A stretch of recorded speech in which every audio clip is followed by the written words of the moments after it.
Bonjour à tous et bienvenue dans cette nouvelle présentation. Aujourd'hui, nous allons montrer un petit peu tous les conseils et euh, les présentations des smartphones chinois que nous pouvons acheter sur le net. C'est un tutoriel qui va vous présenter comment faire attention à ce qu'on achète sur Internet, notamment les téléphones et les smartphones chinois. Voilà.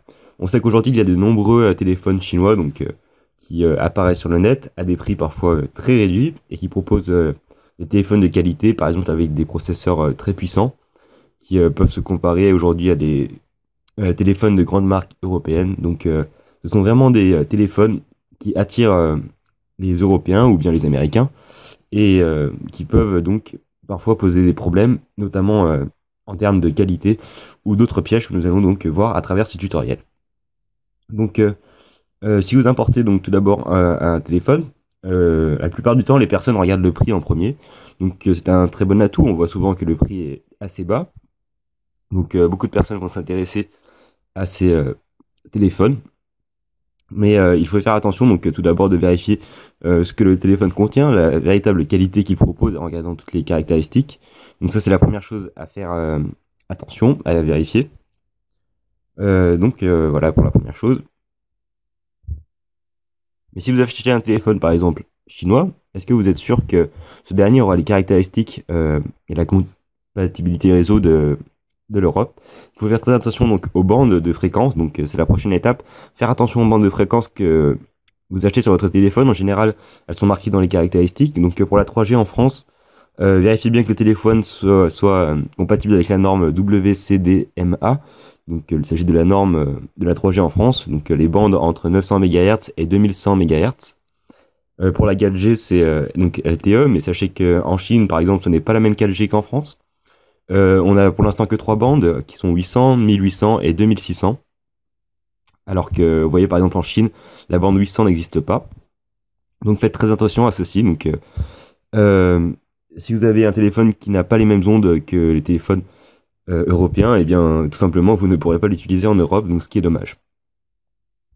Une fois que vous aurez vérifié tout ceci, il ne vous reste qu'à l'acheter. Alors maintenant, la prochaine étape, c'est l'achat, l'importation. C'est une chose qui est assez compliquée car on a de nombreux problèmes. Par exemple, il y a de nombreux sites européens qui proposent d'importer des téléphones directement, par exemple, depuis la France. Donc tous les téléphones qui sont importés de la France, vous pouvez leur faire confiance, hein.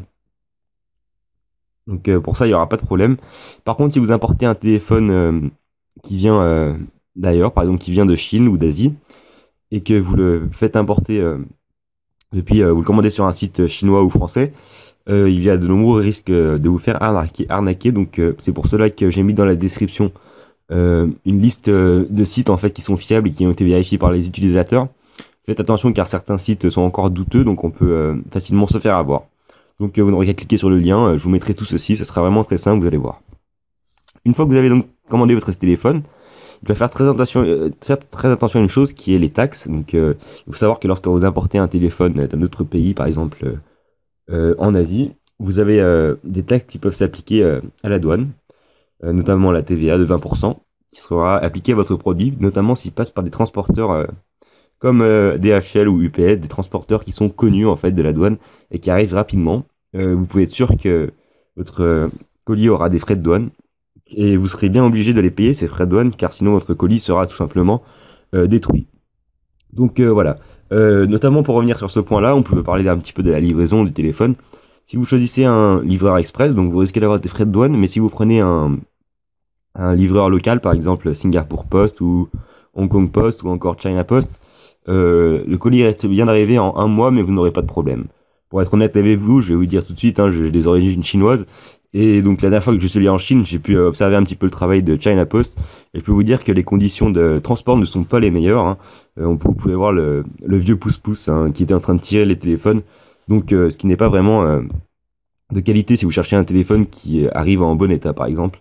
Je vous conseille donc de prendre des grands transporteurs comme DHL ou EPS. Mais faites attention, n'empêche que vous aurez bien évidemment des frais de douane qui s'appliqueront. Pensez bien à cela lorsque vous achetez un téléphone en Chine. Autre point important, c'est la garantie CE. le logo CE, donc Communauté Européenne, qui garantit la livraison des produits importés qui ont été vérifiés par certaines normes. Faites très attention à cela car lorsque vous arrivez à la douane par exemple et que votre téléphone si un jour se fait contrôler et que vous n'ayez pas la norme CE, et bien tout simplement votre colis peut être détruit s'il rentre dans la communauté européenne car il ne respecte pas les normes. Hein. Ce serait dommage de voir votre maison brûler à cause d'une batterie qui fonctionne mal ou encore d'avoir un débit d'absorption spécifié beaucoup plus élevé que la normale qui pourrait vous provoquer des cancers dans les années à venir. Donc voilà, c'est pour cela que les normes sont en place, et si elles ne le sont pas, elles seront donc, votre téléphone sera donc détruit simplement par la douane. Voilà, une fois que vous avez votre téléphone, donc vous êtes content, il est bien arrivé à destination, il va falloir faire très attention à la garantie. On sait que beaucoup de constructeurs chinois sont très peu soucieux de la garantie, donc ce qui est malheureux. Hein. Donc si un jour votre téléphone tombe en panne, sachez que vous n'aurez pas d'accès au service après-vente.